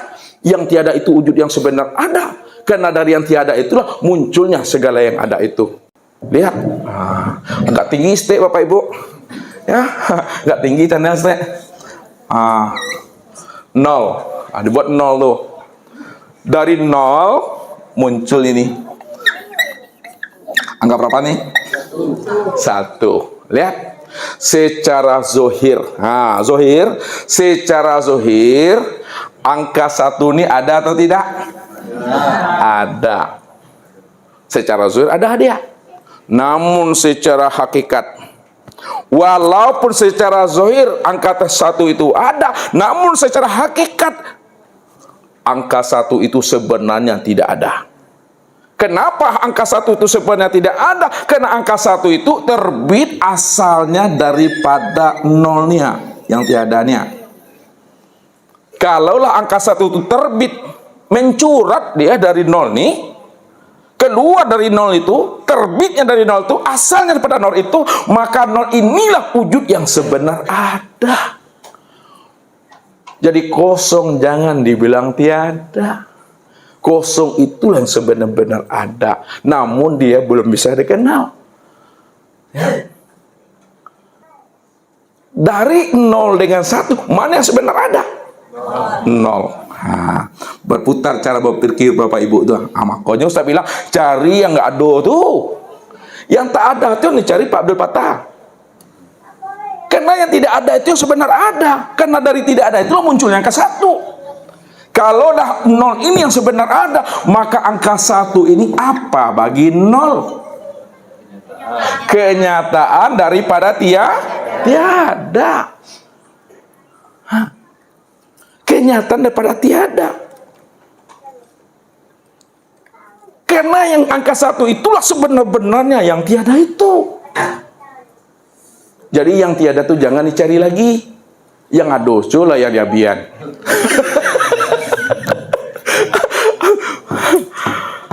Ini Allah, ini dirinya nih, dirinya. Lihat, ada penghapusan ini, lihat. Ini Ustadz kasih garis nih, Bapak Ibu. Ini kan kasih bantu nih. Kalau nggak bahasanya 0, bisa Bapak Ibu mami gitu? Makanya begini. Disitulah Allah mengatakan, kuntu kanzan mahfiyan wa ahbabtu an u'rafa wa khalaqtul khalqa liya'rifani. Aku adalah perbendaharaan yang tersembunyi. Siapa yang ngomong aku tuh? Tuhan. Namanya Allah tuh. Aku adalah perbendaharaan yang tersembunyi. Wa ahbabtu an u'rafa. Aku ingin dikenal. Siapa aku yang sebenarnya? Karena aku ingin dikenal. Wa khalaqtul khalqa liya'rifani. Maka aku jadikan sesuatu itu dari diriku. Aku jadikan sesuatu itu dari diriku, bukan di luar diriku, dari diriku sendiri. Liya'rifani, supaya dia mengenal aku, akulah yang wujud dan nyata pada dirinya. Makanya ketika dia ingin dikenal, dia menzahirkan dirinya. Dari batin. Nah ini batin nih. Dia menzahirkan dirinya. Zahirnya dirinya itu yang disebut namanya dengan nur. Zahirnya itu yang disebut namanya dengan nur. Karena nur itu asalnya daripada dirinya, dari Tuhan. Maka nur ini yang disebut namanya nur ilahi. Nur Tuhan. Karena nur itu tempat memandang diri Tuhan, maka disebutlah namanya itu dengan Nur Muhammad. Rupanya nur ilahi dengan nur Muhammad itu satu juga orangnya Bapak Ibu. Satu juga orangnya tuh. Istilahnya saja ya yang berbeda, penyebutannya saja yang berbeda. Ketika kapan disebut nur ilahi, ketika kapan disebut namanya Nur Muhammad. Padahal Nur Muhammad dan Nur Ilahi itu satu juga orangnya itu. Ketika dia ingin dikenal, maka dia zahirnya berupa nur. Maka nur itulah kenyataan daripada yang batin. Kan itu bahasa tadi itu. Nih, lihat sini. Yang batin ingin dikenal, lalu dia zohir. Kalaulah yang batin ingin dikenal lalu dia zohir, maka yang zohir inilah kenyataan yang batin. Ini dia nur tadi. Karena asalnya daripada Tuhan, asalnya daripada dirinya, maka disebutlah nur itu namanya nur ilahi, nur Tuhan. Karena nur ini tempat memandang wujud dirinya, maka disebutlah namanya nur Muhammad. Itu maknanya. Masuk dia ke dalam lagi Bapak Ibu. Mau masuk ke dalam itu lagi? Bisa paham tak? Kalau bisa paham, masukkan ke dalam. Kalau tidak, beko pulang masing-masing lah. Lihat. Lihat. Ustadz dah kasih namanya nur. Lihat. Nih. Biar sini biar ada perbandingannya Bapak Ibu. Ketika kita memahami ini yang Tuhan tuh, yang tidak bisa disebut tuh, yang nggak bisa dikenal tuh, ya.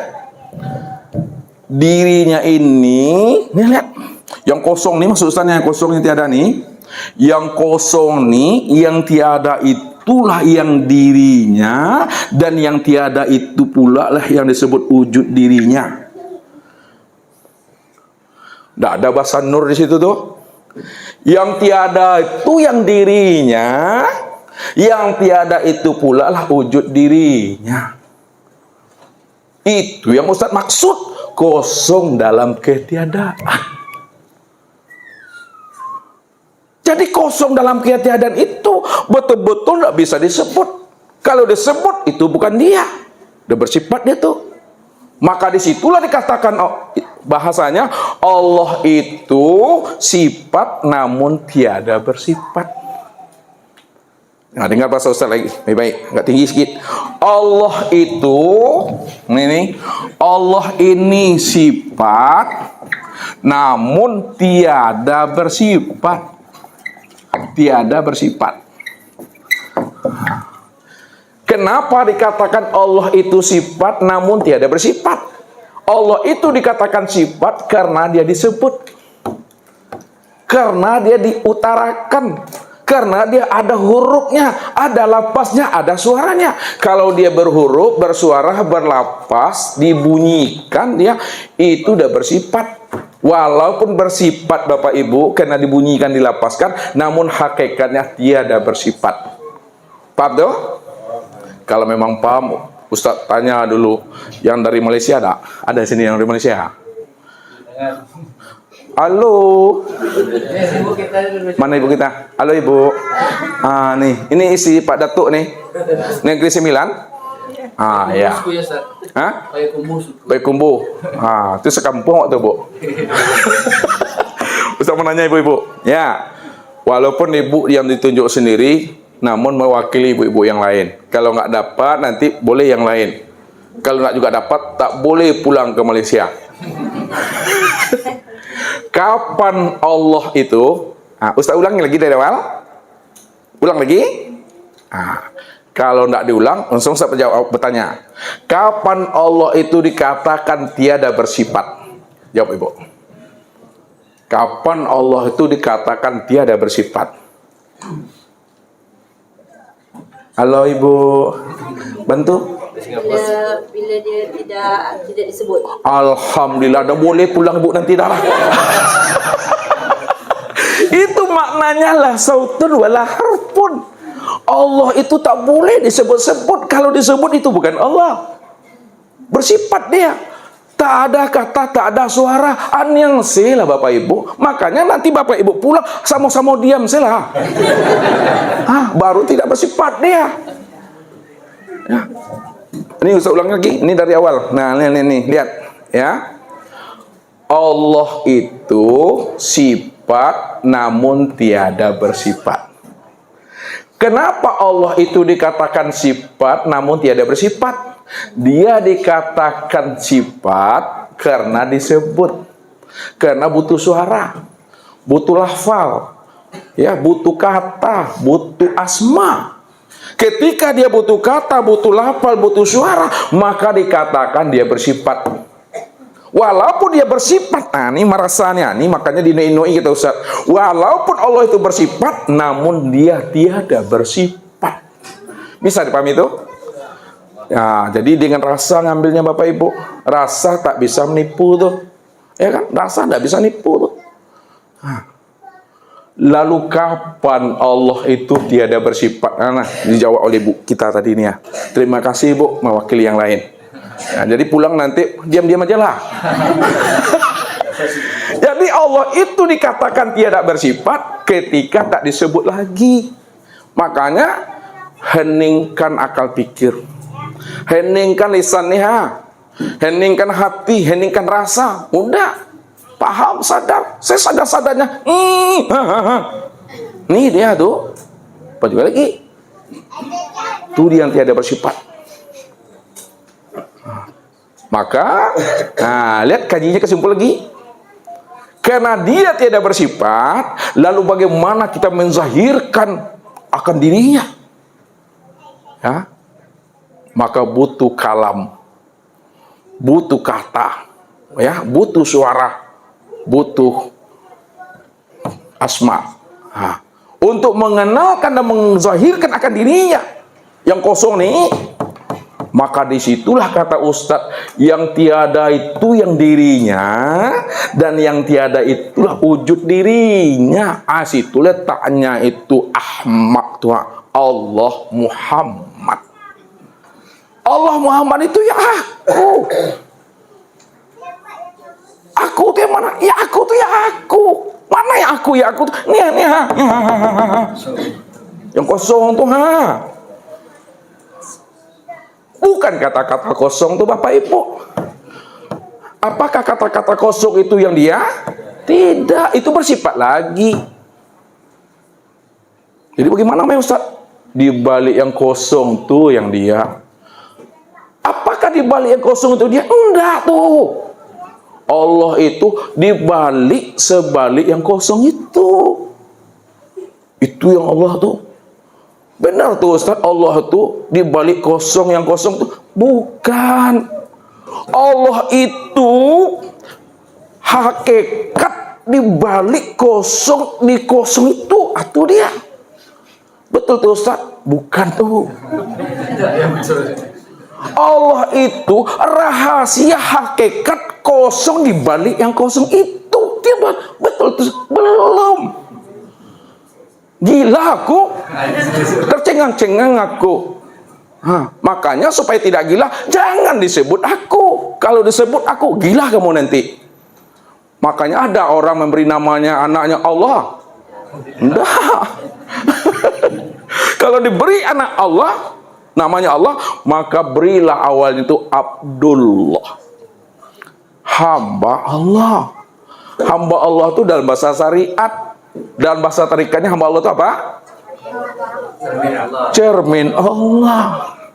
Cermin Allah itu bahasa hakikatnya apa? Kenyataan Allah. Kenyataan Allah itu bahasa marifatnya apa? Tiada lain Allah. Dihaluskan ke basket. Tiada lain itu siapa sebenarnya? Allah. Sudah. Allah itu yang mana? Kosong. Yang kosong itu yang aku. Tapi bukan kosong itu aku. Aku tuh di balik yang kosong tuh. Tuh balik yang kosong. Apa yang balik yang kosong? Kuni itu dia.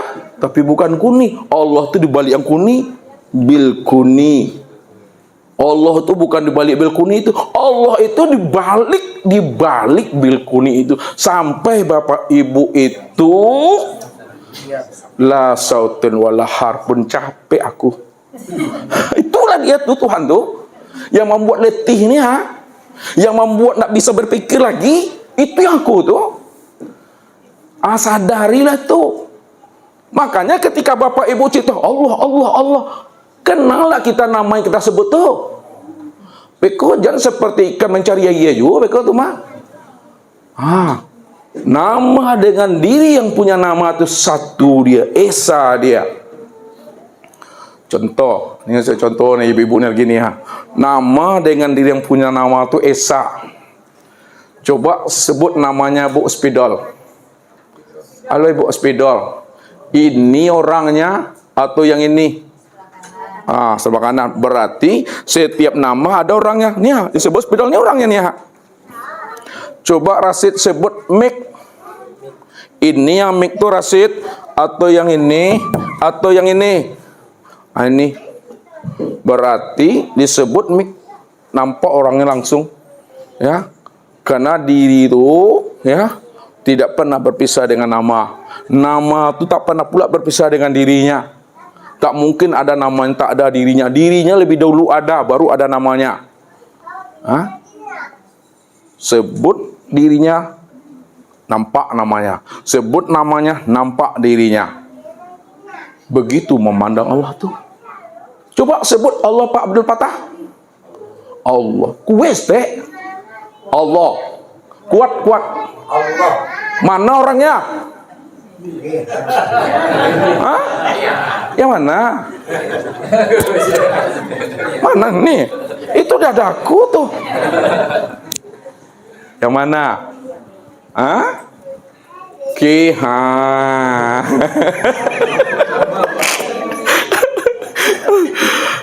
Nih dia. Namun kalau sudah paham Bapak Ibu orangnya, udah jelas wujudnya, jangan ditunjuk-tunjuk. Sebab lain ditunjuk, lain pula sebutannya. Ini apa namanya? Ulang lagi Ibu. Nih. Ini apa namanya? Meja. Ini Bu, nih. Kan beda tuh. Kata Ibu, mana meja? Tuh.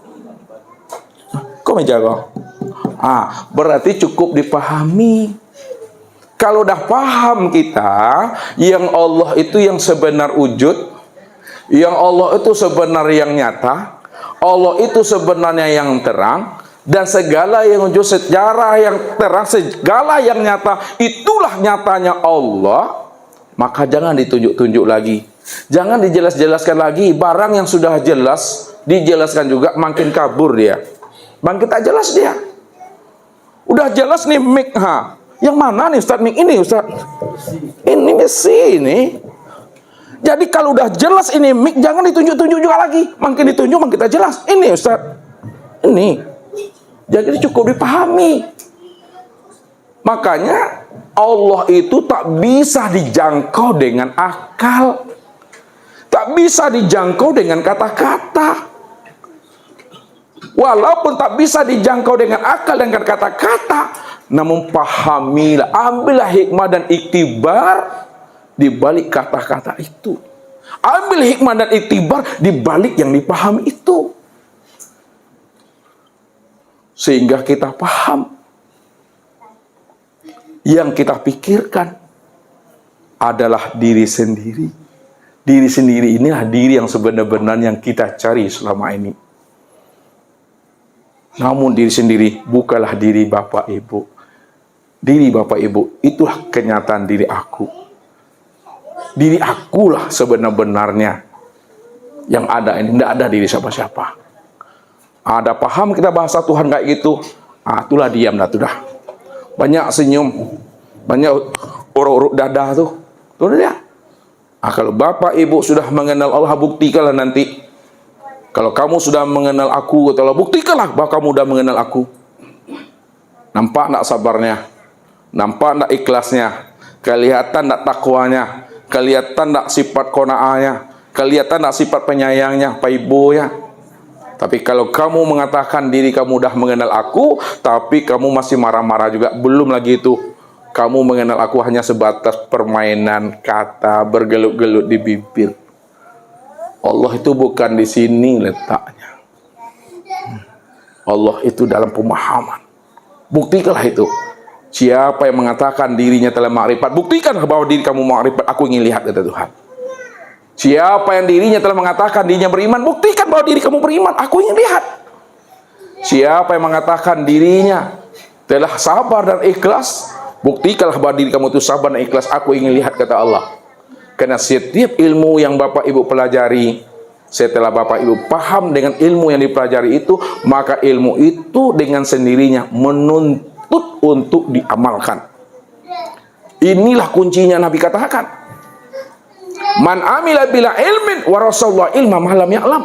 Barang siapa yang mau mengamalkan satu ilmu yang dia dapatkan, Walaupun dia dapat ilmu ikhlas, diamalkan ilmu ikhlas, warasahullah ilma malam ya'lam, maka aku akan mewariskan kepada dirinya ilmu hikmah yang tidak akan pernah habis-habisnya. Biarlah ilmu satu, biarlah ilmu sedikit, tapi ilmu yang satu dan sedikit itu bisa dilautkan. Daripada ilmu banyak, kitab A, kitab B, sampai 50 kitab, tapi tak bisa dilautkan, akan menjadi uzazil dia. Apa maknanya itu? Lihat. Nah, walaupun ilmu bapak ibu hanya satu, hanya sedikit, tapi bisa dilautkan. Itu maksudnya ilmu yang satu kalau bisa ya berfaedah bagi diri, berfaedah bagi orang, itulah sebenarnya ilmu yang bermanfaat. Bermanfaat untuk diri, bermanfaat untuk anak, untuk suami, untuk istri. Daripada ilmu yang banyak tapi tidak bisa dilautkan, ilmu yang banyak tidak memberi hikmah, ilmu yang banyak tidak memberi manfaat, itu tak ada gunanya, akan menjadi uzazil, nanti menjadi sombong di situ. Jadi belajar memahami ilmu ini Bapak Ibu. Semakin Bapak pahami tentang rahasia diri Tuhan itu, semakin sadar Bapak Ibu nggak ada. Jadi semakin mengaji kita, semakin tak paham kita. Semakin mengaji kita, semakin tak mengerti kita. Tak sadar kita diri nggak paham siapa diri ini yang sebenarnya. Selama ini kita merasa diri kita ini wujud. Setelah kita belajar, oh tak paham kita ini ya. Rupanya diriku tak wujud rupanya. Begitulah Imam Asy-Syafi'i rahimahullah. Semakin dapat dia ilmu yang baru, disitulah dia mengatakan, aku ini memang betul-betul bodoh. Dapat dia ilmu yang baru, aku ini nggak ngerti rupanya selama ini. Rupanya masih ada lagi ilmu itu. Itulah yang ilmu padi itu. Ilmu padi semakin berisi, semakin munduk dia. Orang yang berilmu itu tersirat di dalam rahasia dirinya itu sifat ilmu tuh. Ilmu itu ada berapa hurufnya Bapak Ibu? Ilmu itu ada berapa hurufnya tuh? 3 atau 4? 5, 4, 3, 1. Apa hurufnya tuh? Ain. Apa lagi? Lam. Apa lagi? Mim. Ilmu. Orang yang berilmu itu tersirat 3 huruf itu di dalam dirinya kalau memang betul-betul berilmu. Orang yang berilmu itu tersirat rahasia dirinya itu di dalam huruf ain. Ain itu artinya ilyin. Orang yang berilmu itu adalah orang yang tinggi makomnya, dikenal di langit, dikenal di bumi. Itu ilyin tuh, bukan alien.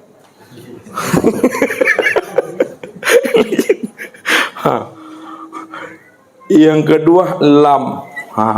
Orang yang berilmu itu tersirat huruf lam itu di dalam dirinya. Lam itu maknanya latif. Orang yang lemah lembut. Orang yang berilmu itu di samping derajatnya tinggi, dikenal di langit dan di bumi, dia memiliki pribadi yang lembut. Mim.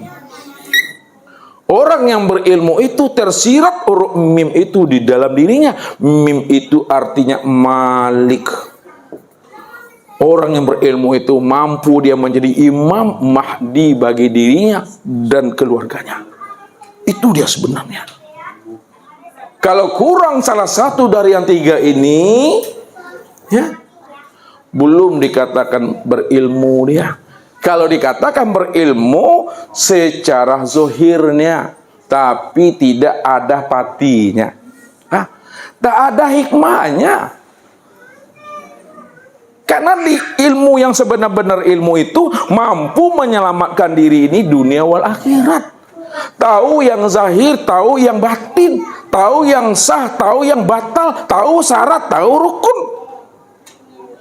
Itu yang sebenar-benar ilmu. Bukan hanya untuk kepentingan hidup di dunia, tapi dia tahu dia lebih daripada kepentingan dunia, itu akhirat. Inilah orang yang berilmu tuh. Makanya kita diwajibkan untuk menuntut ilmu, utulubul ilmah minal mahdi ilal lahdi. Tuntutlah ilmu itu dari ayunan sampai liang lah.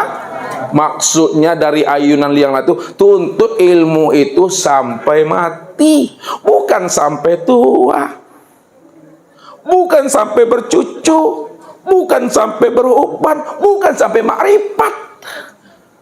Kalau bapak ibu menuntut ilmu sampai makrifat, tergelincir di situ. Jangan berhenti di makrifat tuh.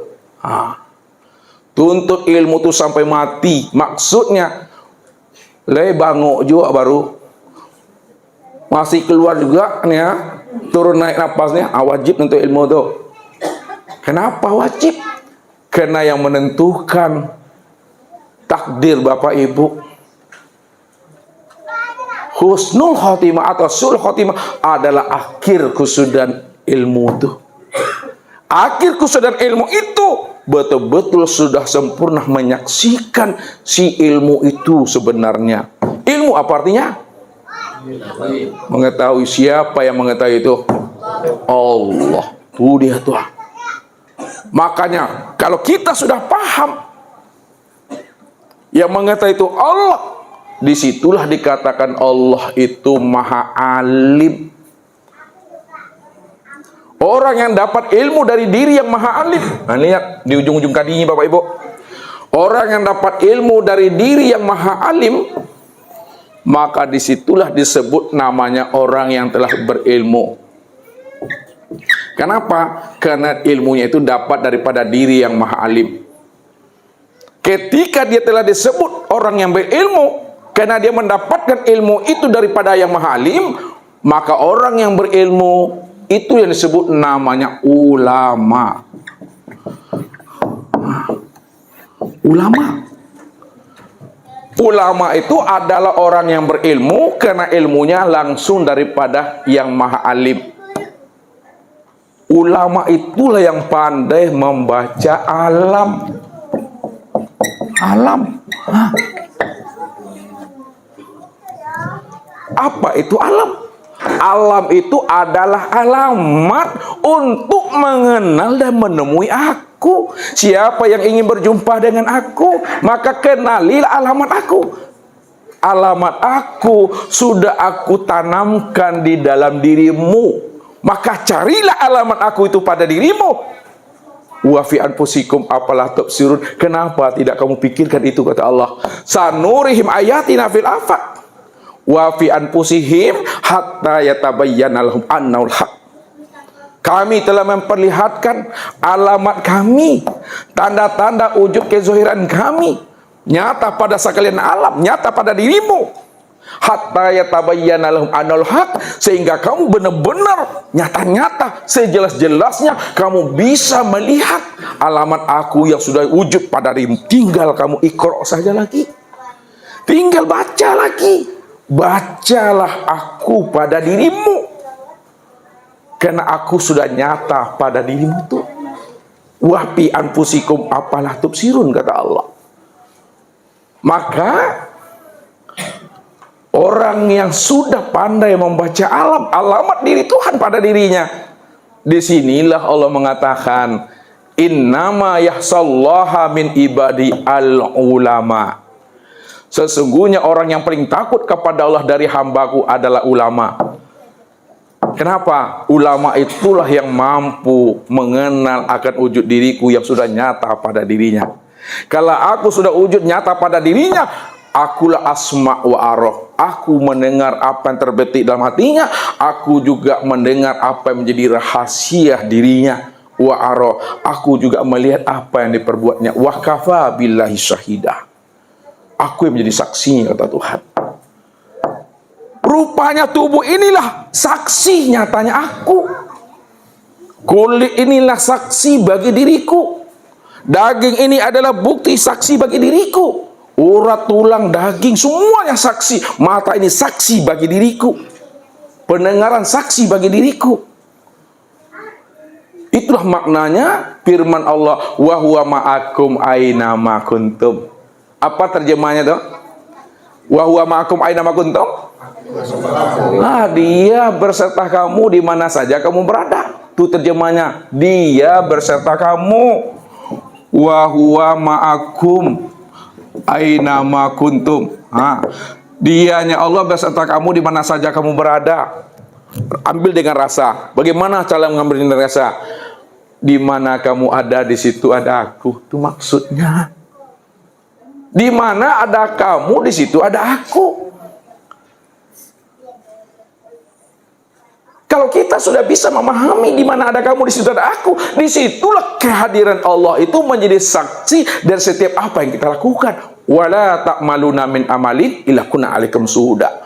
Tidak ada sebesar zarah pun yang kamu lakukan pada saat matamu memandang, telingamu mendengar, lisanmu bertutur kata, perbuatanmu ini berbuat, melainkan aku yang menjadi saksi saat mata itu memandang, mulut itu berucap kata Allah. Karena dirimu itu adalah kenyataan aku tuh. Pahamilah itu. Kalau kita sudah memahami itu Bapak Ibu, mati Bapak Ibu itu sudah dikatakan mati di dalam kulima la ilaha illallah. Itu yang dikatakan akhir kalam. Jadi akhir kalam itu jangan hanya dipahami sebatas la ilaha illallah. Tidak. Itu di film sering terjadi itu. Akhir kalam itu maksudnya kita sudah mengenal, kita sudah melihat, kita sudah menyaksikan nama yang kita sebut itu. Siapa yang sudah mengenal, mengetahui nama yang dia sebut itu, itulah makna akhir kalam. Man kana akhirul kalamihi la ilaha illallah dakhala jannah. Barang siapa yang di akhir kalamnya la ilaha illallah, baginya surga. Apa maknanya? Lihat makna hakikatnya. Jangan melepaskan. Melepaskan ia juga secara syariat. Tapi makna akhir kalam itu sudah mengenal diri yang kita sebut itu la ilaha illallah, orangnya itu Muhammad Rasulullah. Ini sedikit lagi Bapak Ibu. La ilaha illallah. Lihat apa artinya tuh? Tidak ada yang wujud dan yang nyata, melainkan yang wujud dan yang nyata itu adalah Allah. Ini kan baru nama. Bapak Ibu dikatakan akhir kalam, Bapak Ibu sudah mengenal dan mengetahui yang Allah itu. Yang Allah itu Muhammad Rasulullah. Ini dia. Muhammad Rasulullah. Ya. Muhammad inilah wujud dirinya Allah itu. Muhammad itu wujud dirinya Allah tuh. Makanya untuk melihat Allah, lihatlah kepada Muhammad. Ini yang Muhammad itu. Lalu siapa Muhammad? Lihat. Siapa Muhammad? Muhammad itu Rasul. Utusan. Siapa utusan itu? Siapa Rasul itu? Rasul itu Allah tuh dia. Wa'lamu ana bikum Rasulullah. Nih ya. Wa'lamu ana bikum Rasulullah. Ketahuilah olehmu bahwa di dalam dirimu itu ada Rasul Allah. Mana yang dikatakan Rasul Allah? Rasul Allah, Rasul, ini Rasul, itu disingkat oleh orang arif billah. Inilah disembunyikan rahasianya tuh. Makanya ambil dengan rasa. Rasul itu disingkat namanya dengan rasa. Rasa itu singkatan Rasul atau rahasia Itu dia. Mana yang dikatakan Rasul Allah? Yang disebut Muhammad tadi, Muhammad Rasul Allah. Mana yang dikatakan rasa Rasul Allah? Yang dikatakan rasa Rasul Allah itu adalah ruh. Maka ruh itu yang katakan rahasia wujud rahasia wujud Allah. Itu nama, mana orangnya? Yang dikatakan ruh itu yang disebut namanya dengan hayat. Ruh itu yang hidup tuh. Hidup itu baru nama. Mana yang hidup tuh? Yang hidup itu itulah Muhammad. Muhammad itu baru nama. Siapa Muhammad tuh? Muhammad itu ya aku, kata Allah. Aku itu baru nama. Mana yang aku Allah tuh? Tuh Julai. Tengok diri seorang-seorang Bapak Ibu. Tuh, kalah jaleh Bapak Ibu tuh. Jelas sejelas-jelasnya. Makanya pahamilah itu, tanam di dalam diri itu. Itikad selalu. Buktikan. Semakin Bapak buktikan ilmu ini dalam kehidupan sehari-hari. Apa maunya Allah? Maunya Allah tuh kamu sabar.